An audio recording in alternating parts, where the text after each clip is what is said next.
Oh, they're live streaming it right here. Oh, Oh, cause when when you came back in, she's on Dennis U. Alyssa, it kicked everybody out, I guess. Well, I have to change my setting. I'll wait till she goes off and then I will check and mute see. yourself if it's being live streamed.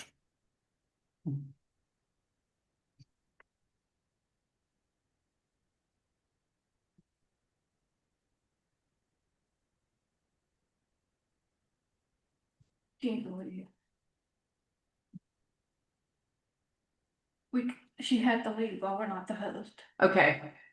So as soon as she hops off, we will go ahead with the recording.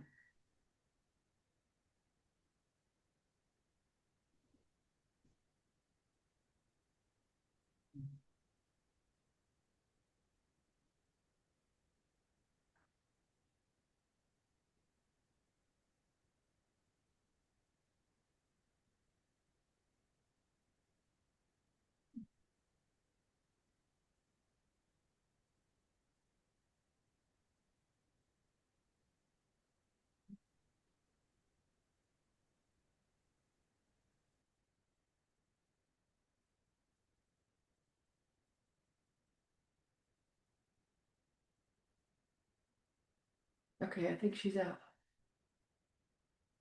But everybody's in. Right? These are all in. Yep.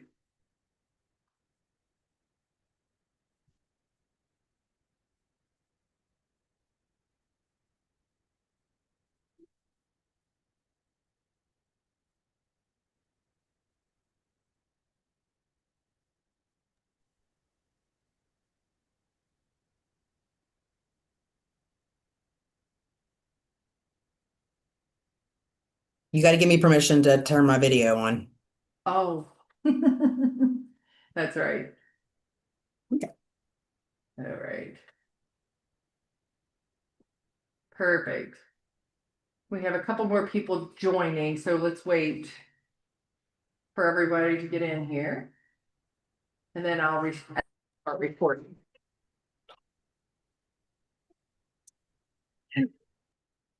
Okay. Here, bud. We're figuring out all this technology stuff.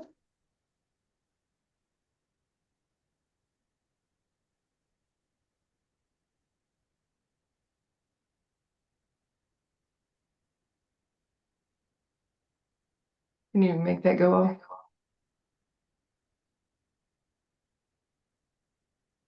There we go. Can you hear me okay, Julie? Just doing a little sound check. Perfect. Perfect.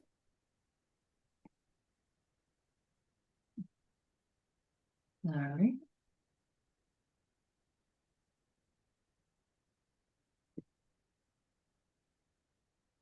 All right, let's do the recording.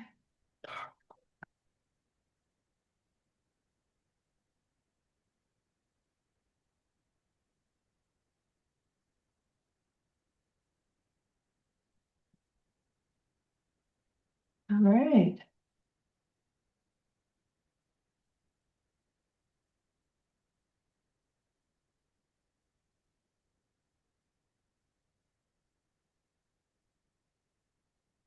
All right, guys. Thank you for being patient with me here, getting set up in a remote location. So just making sure I have fixed all the tech issues. Apparently, I did not get done last week. I am sorry about the replay for last week's episode with Ronald Epperly. And hopefully I can retape that one on the sides at some point so we can archive that lesson with you guys, because it was a really important lesson. It was our first one. And for those of you who joined us and you got to see it, I'm so happy you did, but I know a lot of people tried to watch the replay and we didn't have it set up correctly, and I do apologize. Hopefully tonight, I think we've fixed that. So welcome back to Hands Up West Virginia. I'm your host, Jennifer Casto. I'm your ASL communication coordinator with the West Virginia Schools for the Deaf and Blind Outreach. And I am hosting Hands Up West Virginia with a new guest tonight. We are currently at the Glade Springs Resort in Daniels, West Virginia. And I have with me Mr. John Burdett. Welcome, John. Thank you for being here. Hello. Oh, so John, correct me if I'm wrong, but you graduated from the school, West Virginia Schools for the Deaf, right? Yes, All right. I graduated in 1990. I came in 76 as a small little boy, and I graduated in 1990. And I am from really close to Lewisburg. It's a small town by the name of Fort Spring, and it's from Greenbrier County. Fantastic. That's awesome. So can you tell me a little bit about what it was like growing up at the School for the Deaf when you went to school there? Yes, sure. I'll be happy to share that.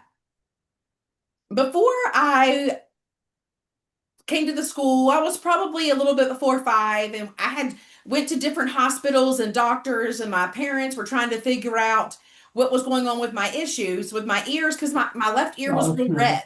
So they took me to Charleston, they took me to Baltimore, Maryland, at John Hopkins Hospital, Ohio. I traveled all over the place. And there was one person, I'm really thankful. I've always been thankful for my mom and dad. There was this older doctor. I don't know what type of doctor he was, audiologist or more. I'm not sure, but he advised my parents to put me into a mental institution. And my parents were like very resistant to that. And then that person, who later became a VR counselor at that time, they were a speech therapist.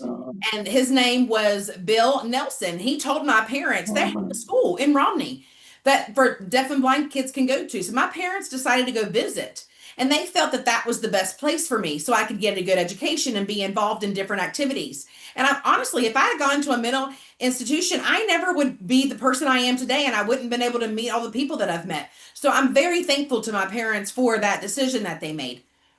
My parents lived 4 hours from the school. My family had a business. And so every day, they visited, they brought goodies, they passed them out, they met all the kids, they learned sign language. They really made that effort.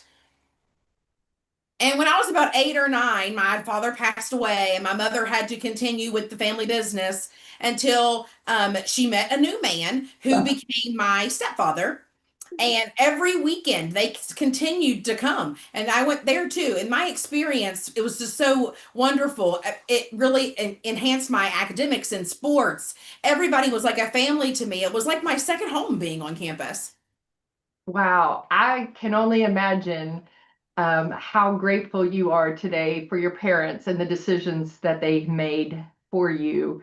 And thankful for your VR counselor that recommended the school, at least for your parents to go visit and help them make the informed decisions they needed that was best for you.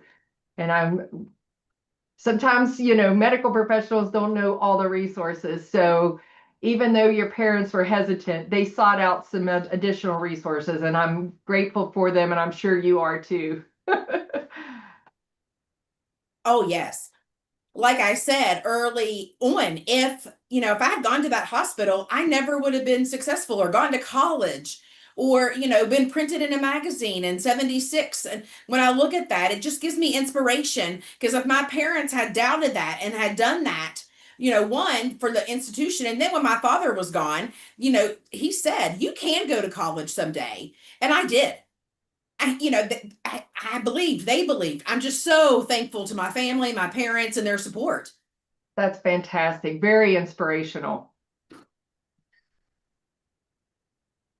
And I'm so happy that you're here with us today. And so what we're going to do now is we're going to do a little bit of a review from some signs we learned last week. Tonight's topic is just some common ASL expressions. Last week, we learned how to get to know a deaf person and how to introduce yourself, get acquainted with someone. So now we got how to introduce ourselves. I'd like to give them some simple phrases that they can use to continue the conversation going when they meet a deaf person. So John, would you mind to help me do a few little bit of review on that? I think I gave you a list right there. Yes, right. Also, often when I meet someone, I tend to introduce myself with hello, let them know who I am. My name is John Burdett. Sometimes I give my name sign as well after use fingerspell. My name sign, it was given to me from the moment I went to the school for the deaf and blind. And some have purposes and meanings and may match your personality, but mine has been the J in the elbow for years. Some people do the JB there, and I accept that too, but really it is just the J. And when I started signing and growing up, that's what was given to me. It says, hello, my name is, and then who are you and what is your name? That's how typically deaf people will start conversations. And then you'll ask where they're from and where I'm from. And, oh, you go to the school, I go to the school too. And you go back and forth. So you kind of just get that rapport with each other so you can make that connection. And that's how the deaf community tends to introduce themselves. I love that. And there's nothing to fear, right? Like a lot of hearing people say, I'm just afraid of making a mistake. Do you have any advice to give to people who are fearful like that? No, don't be afraid. Well, typically, when you tend to introduce each other and you talk with a hearing person, deaf people like to label and know where you're from, and that way we can know more of it and have a connection with those people. Oh, you're from the school, and then maybe someone else. Hearing culture is a little bit different, but you should not be afraid. Deaf culture is part of. That's how it started, and that's how you start that is using that communication. Absolutely, absolutely, very good. All right, so let's talk about some new signs. Well, let's talk about. We could say hello. Nice to meet you. Let's do good morning, right?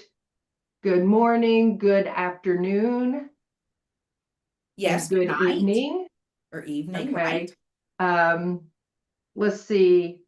Typically, when you meet someone and say hello or hi, you can do either one of those. You can wave. Sometimes the first time is more, polite. And then as you are more comfortable with them, then you'll do the wave and then do how are you.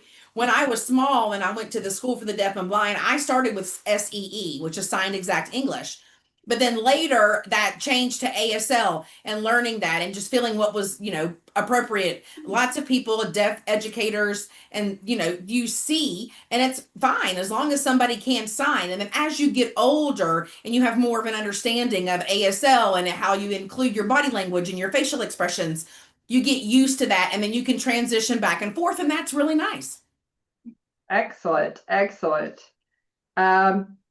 You have so many great stories, and I could talk to you all evening.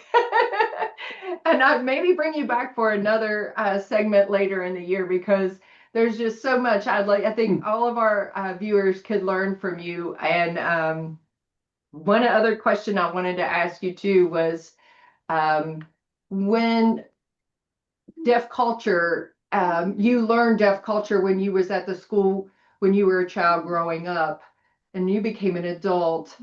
How has deaf culture changed from that moment to now? Can you give us some ideas about that? Oh, yeah, that's a great question. I'm happy to share that.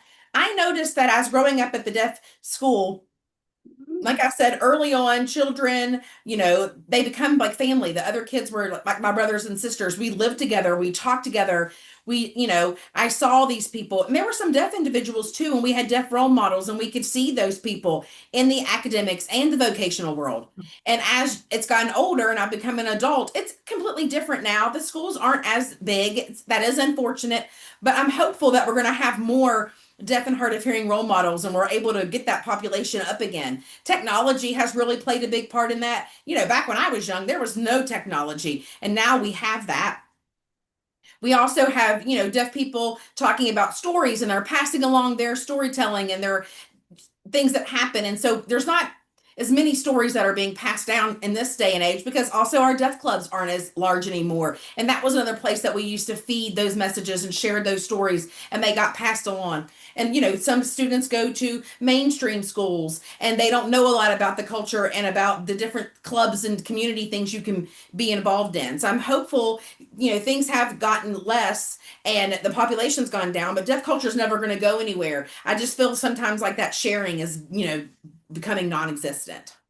Yes, I agree with you. And I'd love to be able to bring back those large deaf events. I do know that here in West Virginia, we still have deaf clubs and deaf picnics and deaf events that happen all over the state. Um, and that the enrollments for those are pretty good. People are still attending the large events that happen throughout the state. It's the smaller ones, and I know it's probably because we're a rural state, and sometimes it's harder to get out and about, and which has always been a thing. But I'd love to see more people getting more active in the community events with deaf and hard of hearing. There's a lot to learn at those events and a lot of fun. Oh, yes. I'd like to also add, growing up at the School for the Deaf and Blind, there are lots of stories about deaf clubs, National Association of the Deaf, then there was Junior NAD. And, we were involved with that for many years. And that, long time ago when I was, the president of WVAD and board members, and now I'm part of the commission, I'm trying to support WVAD, which is the West Virginia Association of the Deaf, and get those young people back involved in the Junior NAD so they can become leaders in our deaf community. They need to see, or I would like to see that happening more in the mainstream schools, encouraging them to grow and continue for the deaf communities and those types of events. Yes, you mentioned leadership, and I know, John, that you have played many leadership roles in the deaf community here in West Virginia. Do you care to share a few of those examples with everyone? Oh, sure. I did Junior NAD, which is the National Association of the Deaf. And then once I graduated, then I came back and I became involved with the deaf community at the Greenbrier Valley Association of the Deaf. I was the president and the leader there. And then later I got more involved with the West Virginia Association of the Deaf, and I did that for over 20 years. I'm still involved in supporting that as a part of a committee member. Now I like to chase legislative bills to try to get those equal rights for deaf individuals. We have service on the West Virginia Commission for the Deaf and the Hard of Hearing. I'm a board member on that. I represent the deaf and hard of hearing community. I wear many hats, but I really love supporting and advocating the future for our deaf community so we can keep that going on. I remember, and maybe you could give us an update about the last legislation session that we had about you running a bill for captioning in the movie theater. Is this correct? Can you tell everybody what that was about and what was that like? Yes. I tried to fight for years for the captioning, and finally we got it passed on the House side. And then unfortunately, it did not pass on the Senate side because of time and some money issues were happening there. They didn't want to force movie theaters to do that. But this year, I'm going to continue to push for that and try to get both of those passed so we can have equal access for all deaf and hard of hearing people to enjoy movies in the theaters and not have, you can go out with friends or maybe night or whatever it is you want to do, a family night. You can go and like many hearing families are able to do that. And you can still have captions on the TV. I'd like to have that for movies too. It's not only deaf and hard of hearing people. It could be anybody with hearing loss, Down syndrome, autism. They have those needs too. So it's not just everyone. It would impact other populations as well. I'd like to see that pass this year. I've got my fingers crossed. I agree. I think that we need to fight more for the accessibility for all people. And it doesn't seem like a big request to open captions in a theater, even if it's just upon request. If someone came in and just requested it, maybe somebody doesn't need it, and therefore you wouldn't need to put the captions up. But if someone asked for it, then we should have the ability to put the captions up in a theater. I agree with you, and I hope that at this session we get the House and the Senate to hear you out and support you with this. Yes, I also want to add, because I've experienced myself using, they call it caption view. It's like a stand. It's not really a good experience. It's, the battery dies halfway through and you have to ask them to change it. And then I've missed part of the movie. And that's happened to me a few times. Then they give me a free ticket. And then when I come back, the same situation happens again. So, there's other movie theaters, they don't realize that there's other people who are there that, they could have just typical hearing loss, and they would be happy with the captions too, and it would benefit everyone. So that's, it would help everyone. I think I shared this story about myself with you, John. When I went to the movie theater to see One Love, the story of Bob Marley, how I, as a hearing person, struggled with the accents that were in the film. And I just would have liked some captioning just to help me make sure I was following along with the content of the film. And even as a hearing person, I would have enjoyed having captions in a theater. So yes, it's more about bringing awareness. We just need more people to be aware of it and to help fight and support that bill when you bring it up in the session this year in 2026. And I'm glad, don't give up. Yes, I'm looking forward to that. All right, all right. Okay, now we're moving along. Let's do a little ASL lesson. Are you ready? Do you have your list of ASL words? Okay, let's do it. All right, I'm ready. Let's do some emotions. Let's talk about expressions right here. Wow. Wow. How to do wow. Wow.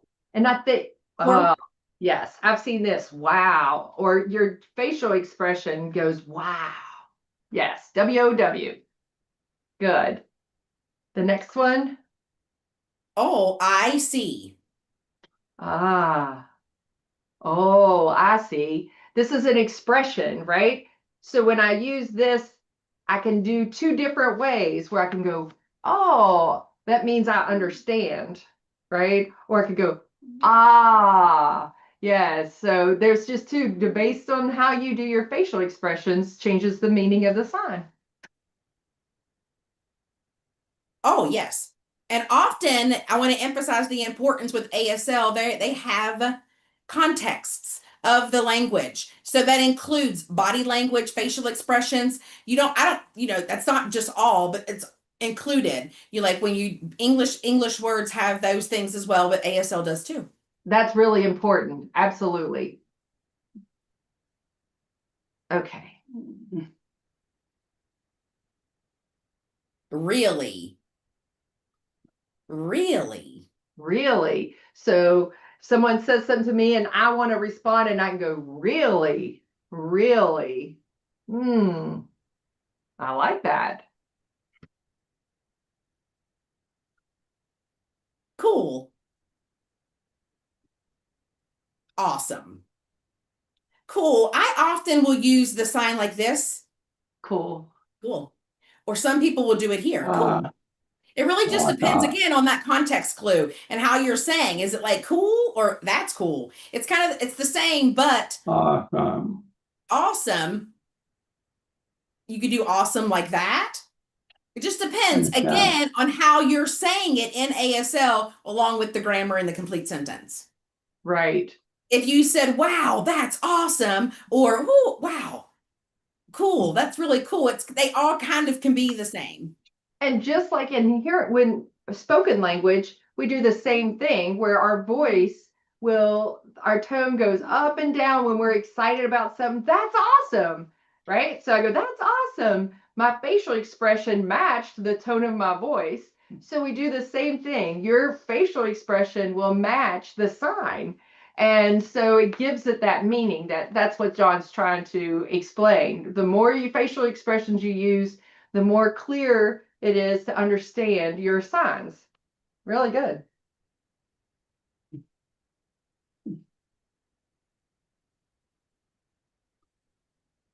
Uh-oh. Oh, you could just say yeah, like, oh yeah, like, yeah, yes, and no, yes, and no, and maybe, right? Maybe, yes, no, that's fine. Uh-oh, like, uh-oh.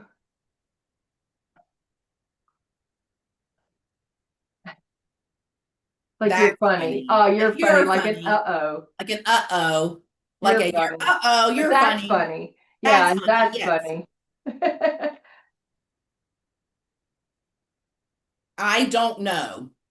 I tend to say I don't know. I don't know. I Well, know, but I don't do know. I. Yeah. Yeah. I don't know. Don't know. Right. Good. I don't understand. Don't understand. Don't understand. Right. Right. And then I understand. Understand. That's the nod. It's My important, the head body nod. language You gotta changes. add that I head nod. understand. I don't understand. Remember. Oh, remember. Or sometimes you can do remember, like just the first part, like if you're remembering the date. You remember that? Don't forget. Remember. Yeah. Remember that. Remember. Remember.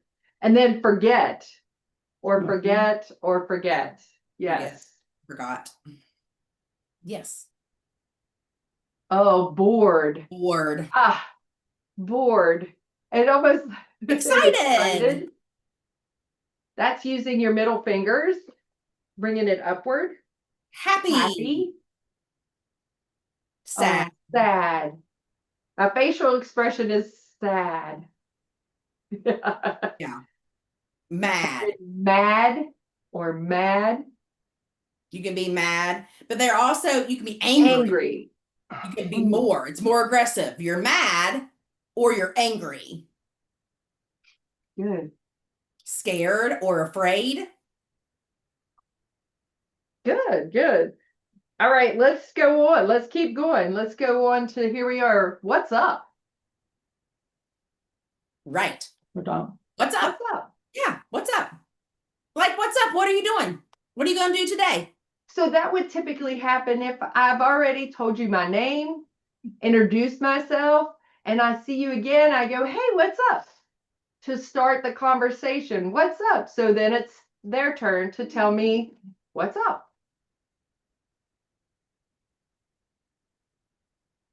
What's up? I haven't seen you in a long time. It's that long time haven't seen you, or I haven't seen you in a while. Yes.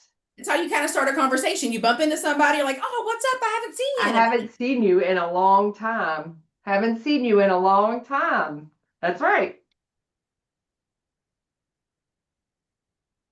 Sometimes when you're chatting with friends and you're getting ready to leave and you say bye, take care. Yeah, Take care.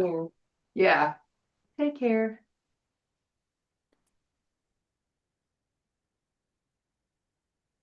See you later. See you later. Or see you tomorrow.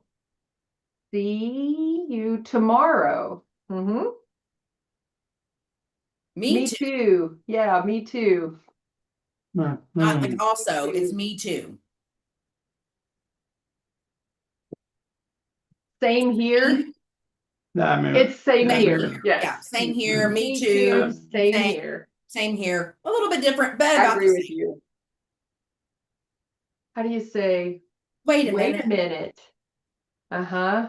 Or Hold on. Wait a minute. Wait a minute. Hold on. Hold on. Wait a minute. Hold up.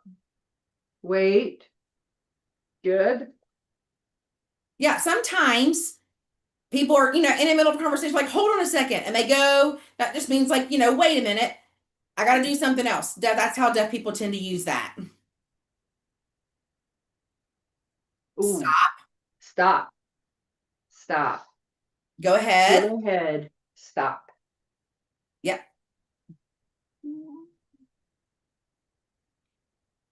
I'm finished. Finish. All done. Finished. Done. What does it mean, finish? That means when I use one hand and go finish. What does that mean? Finished. Kind of like stop. Enough. Done, right? Enough. Yeah, enough. I'm Stop. done. Yeah. Finished. Yes. Again, Again. repeat, Repeat it again. repeat it again, again. You just do for repeat, you do it more than once. Help. Ah. So we got help. Help. Yes, help me. Help me. Or you Help can me. do help me. You can bring the sign into yourself. That means Or I'll help me help as you. well. Or I can help you if you go Right? out. I'll help you. I can help you. You help me. Yes. Help Yeah, me. you Help help me. you. Right, yeah. Practice. Practice. Ooh, slow down. Slow Slow down. Slow down. down. Calm down. Slow Slow. down. Right. All right. All right. Let's go on. Let's keep going. Okay. So here's a phrase. So For sign, I usually do sign this way. Some will do it that way. Can you sign slower? If you're a beginning and you're learning and you need to ask somebody to slow down and they're signing, can you sign it a little slower or slow down? slow down. Right. Again, please. Again, please. Can you repeat that again, please?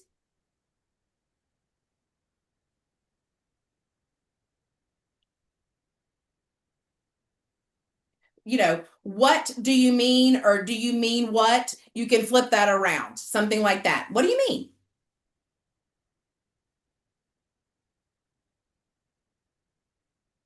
Finger spelling?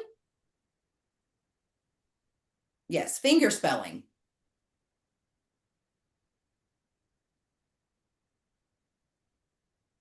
Meaning.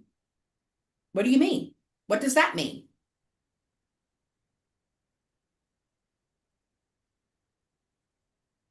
I got it. I got it. That's how you typically sign that. That's okay. That's Okay. okay. Okay. Right. True. True versus right. Wrong. Now, see, people will, if they fill the sign for wrong, but if you're going to say mistake, like I'm mistaken, you kind of move your hand a little bit across your chin. Wrong comes just flat in, and mistake, you'll just move it a little bit. Maybe. Depends. Maybe. Let's yeah, go ahead. Now here are some signs about deafness that are related to deafness and deaf culture.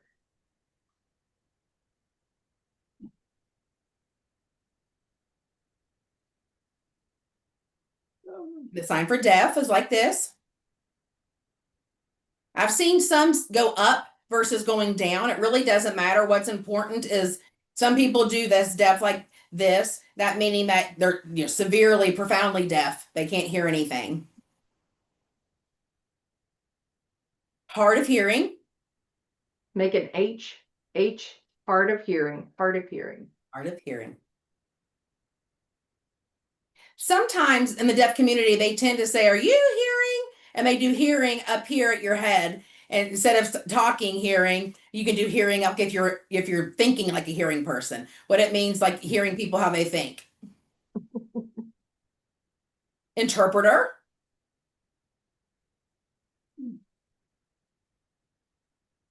Sign. There's multiple ways to do sign. Sign language. There are different ways to do that. Well, you could do this, do that.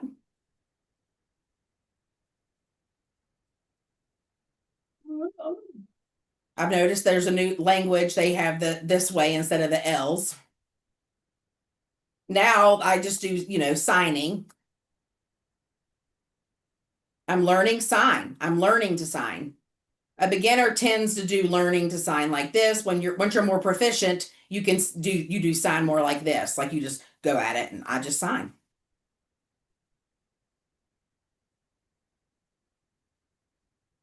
Gesture. Often when you meet hearing people and the communication isn't quite there yet, you add some gestures in there. A lot of the time, hearing and deaf can understand those gestures.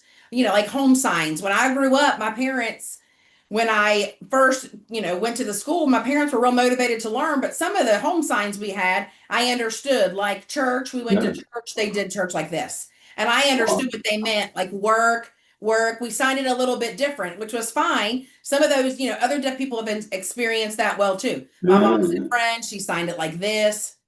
If you had a friend, a best friend, she signed it like that. And I understood what she meant. It was gestures, and they're important as well. For love, I love you, the I love you hand, they would make a heart with their hands. Lip reading. Are you proficient in lip reading? Often hearing people assume that you can lip read. Some can, some can't. I can just a little bit. Do a lot of people learn how to lip read, or is that just something they pick up? Do you know? No, I'm not. No, I don't really know. Yeah, I think it's I think hearing people assume that all deaf people can lip read, but they can't. Right, yes. Most of the time they assume that because they meet you and they're like, "Oh, I can't hear." And they're like, "Oh, okay." And they assume that I'm proficient at that, but I'm not. But of course, a long time ago, you took class for that, speech therapy, and you learned, and there were proficient lip readers. And I took those classes too, but I still am not a good lip reader. I understand. That seems like it would be hard. Right, yes. Especially those who go through strong, in-depth oral schools and programs, they're proficient. I didn't have any of those experiences. Right. That makes sense. Yeah, my parents were able to understand lots of different things, doing some signs. They do a lot of writing. We had home gestures and home signs, but lip reading was not something we did. I grew up with a hearing aid, wearing that until I was about a teenager, maybe 13 or eighth grade, somewhere in there. I just stopped wearing it. I didn't like wearing it. And they would tell me, no one told me I had to wear it all the time. Unfortunately, my parents didn't force me. They wanted me to feel comfortable, and I couldn't hear at all. And I didn't want to wear the hearing aid, and they were fine with it. I could sign, I could read, I continued all the way through. So they were fine with that. That's great.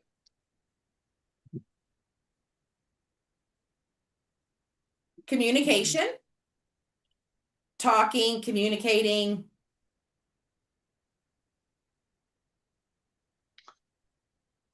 A barrier. Barrier. Understanding each other. It's very important for everyone to understand each other. Good. All right. Now we're going to focus a little bit on sentence starters in ASL. So let's see how we go with this. Let's give it a try.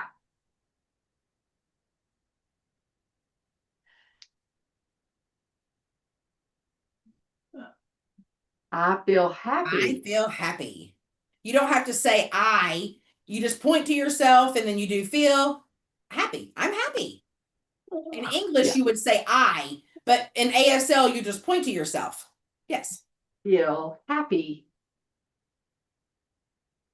I feel tired. I feel tired. Or sometimes, depending on if you're really tired, you could do it like this. I am worn out. I am exhausted. I am tired. Tired. Okay. I feel fine. I feel fine. I feel excited. Excited. That's good.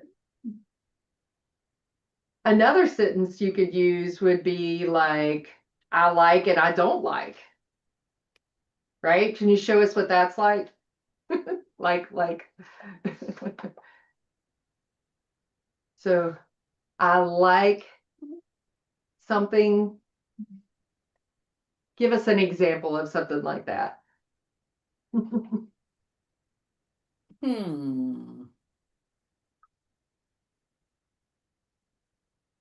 I like to eat steak. I like to eat steak. Eat steak. Steak. Yes. I don't like eating peas. Don't Don't like peas. like. Don't like. I Yeah, don't like to don't like. eat I don't like to eat peas. I got that one.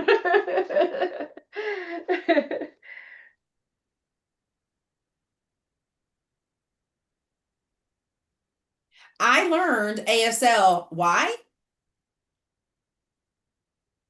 It's my native language. It's how I communicate. And, that's why I learned.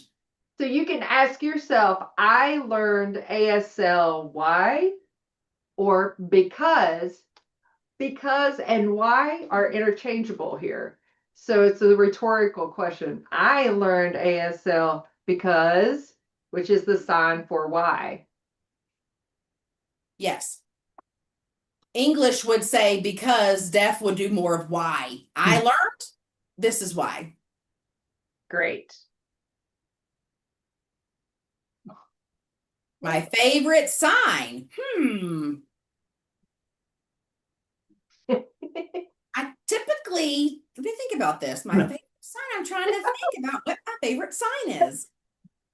I never thought of I speak English and I don't know if I have a favorite English word, and that would be the same for ASL. Like it's hard to just pick one. Yeah, maybe it would be easier for a beginner, hearing to learn favorite sign, but a deaf person, I mean, it's just everyday use. It's my native language. I'm just used to using it. Exactly.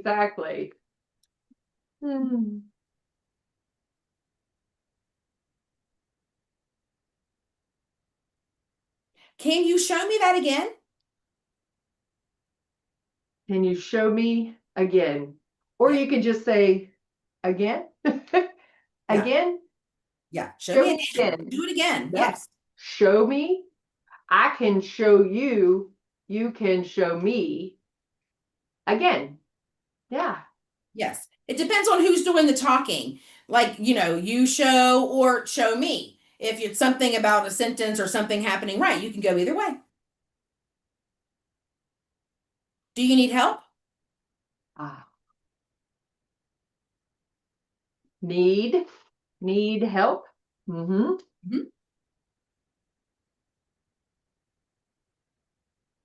I've never seen that before. That's new. That's new. Yes. Yes. I learned something new. I learned something new. Yes. New. All right. We have gone through the whole list for this evening. That's great. So I hope we've reviewed a few things for you from last week and added some new phrases for you to take on your journey for learning ASL. I'd like to now open up, I think I'm going to open up everyone's camera, and I'm going to keep your mics turned off. But if you would like to ask John or myself some questions or anything in general about ASL, this will be the time to start. So can you pull up the chat? And if you want to type your questions in the chat, you can. All right. Hello, Jen Biddle. I see you've already right off the bat. Jen, hello. I hope you're feeling better from last week. All right. Anybody have any other questions you want to ask our guest tonight? John has a lot of great stories to tell. He knows a lot about getting legislature moving, proposing bills. Can you repeat the sign for something? Something. Yeah. Yeah, right. Or Something. something or something, someone. Yeah. Something. Some things, something. Someone, something. Yeah.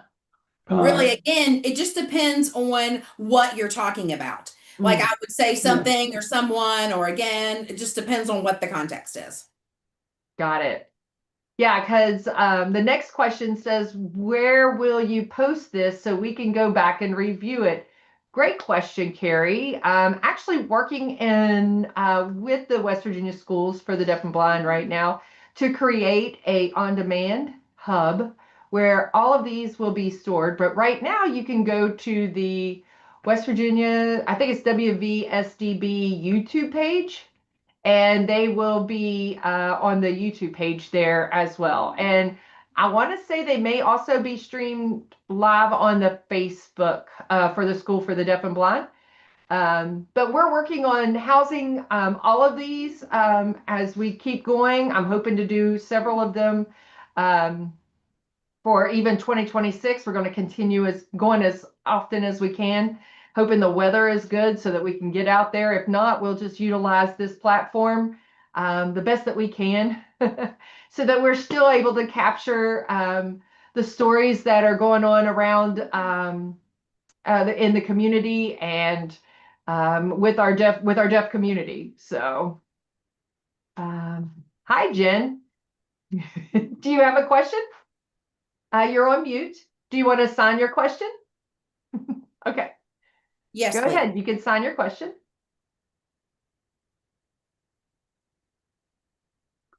Did you go to college? Gallaudet University.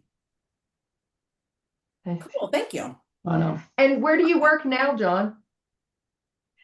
Oh, I currently work for West Virginia Relay 711 service. Oh, It's under T-Mobile. I do for this entire state of West Virginia. I do the West Virginia Relay, and there's so many different communication services that we have that are, that meet the needs for deaf and hard of hearing, anyone who's speech disabled, if you're losing your hearing. So everyone has equal communication, and it empowers everyone to make your own phone calls. When I was younger, I had to always depend on my mom to make all those phone calls. And then later I got a TTY and I was able to do that myself. But now with the way technology is going, everyone can be empowered themselves so they can make their own phone calls free. And it's a really nice service. Great. Thank you for sharing that. That was great. Thank you, Jen, for your question. Bueno.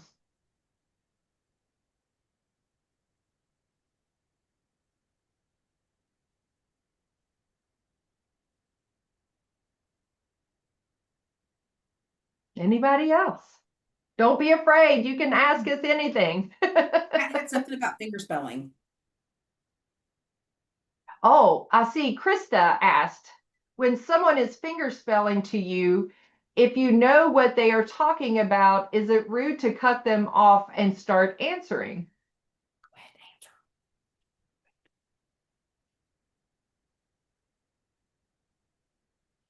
answer. So what she means, like when you I know what they're saying, can I just intervene and answer, or is it rude? Should I wait till they're finished signing?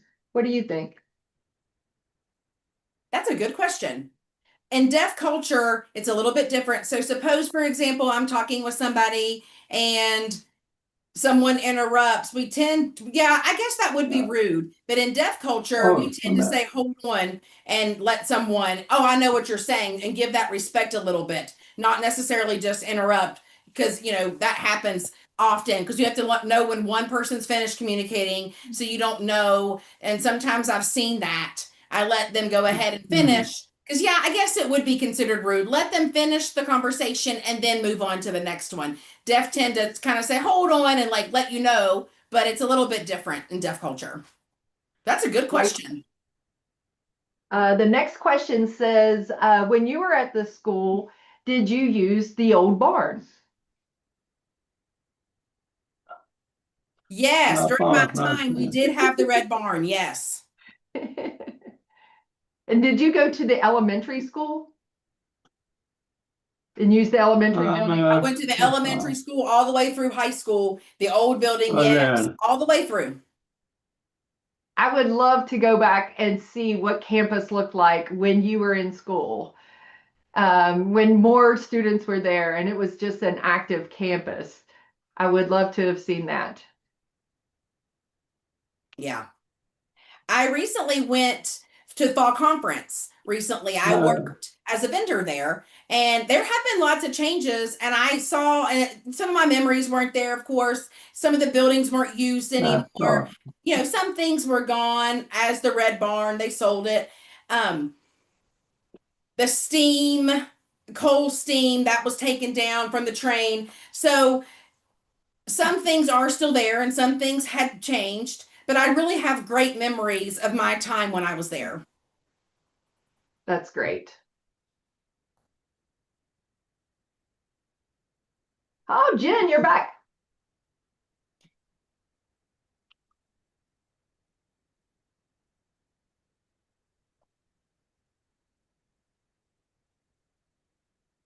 It depends. Some low vision, blind individuals do the sign language.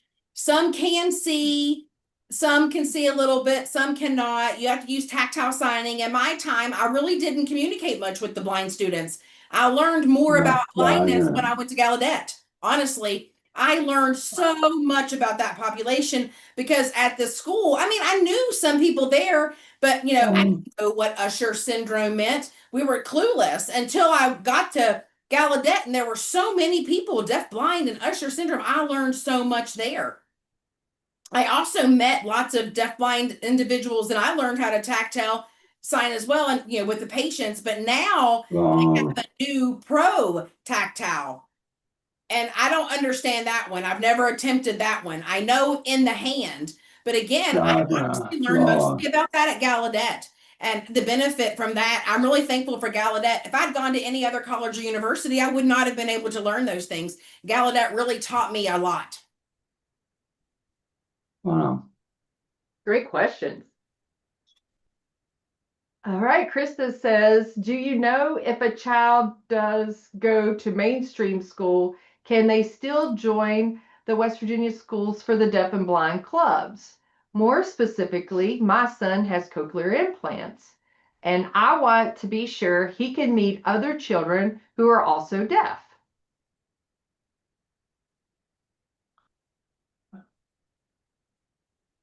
That is a great question. I'm involved locally at different deaf clubs. We always try to encourage finding people out there where you can mainstream and other rural areas, because I live in a very rural area, and encourage people to come. And there's different groups and things happening, and everyone's always welcome to come to any of those things.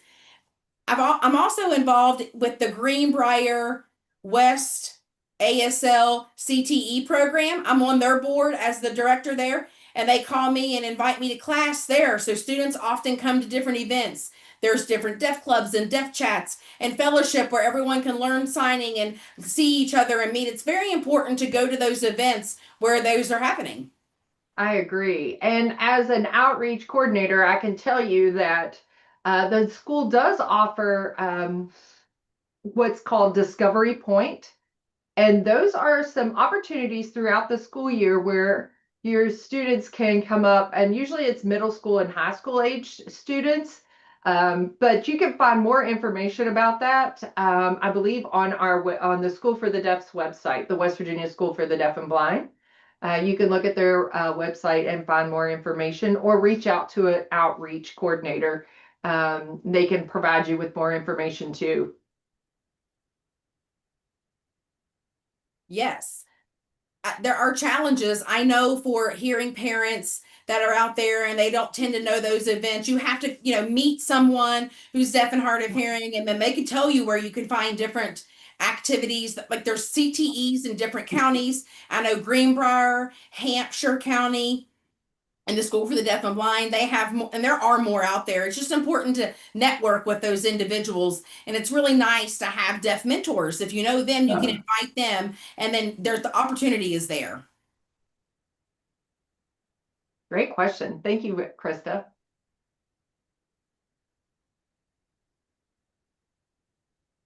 Okay, we have a few more minutes left. Any more questions?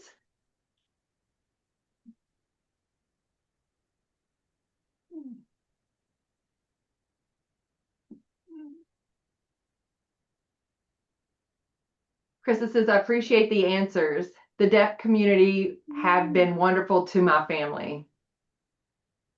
I love that. And I love that you're having a wonderful experience.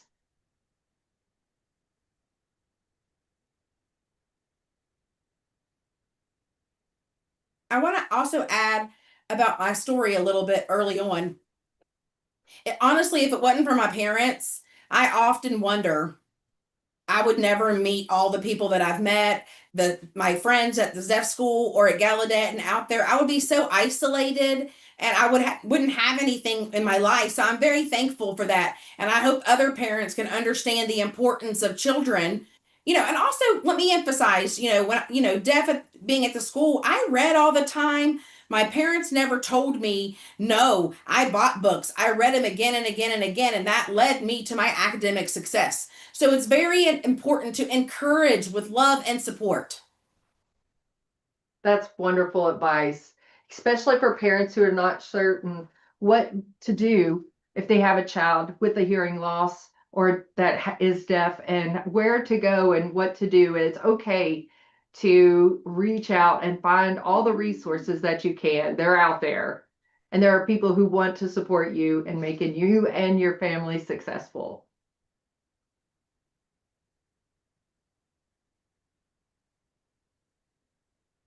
All right. Well, we've reached the top of the hour now, and we're going to go ahead and wrap it up.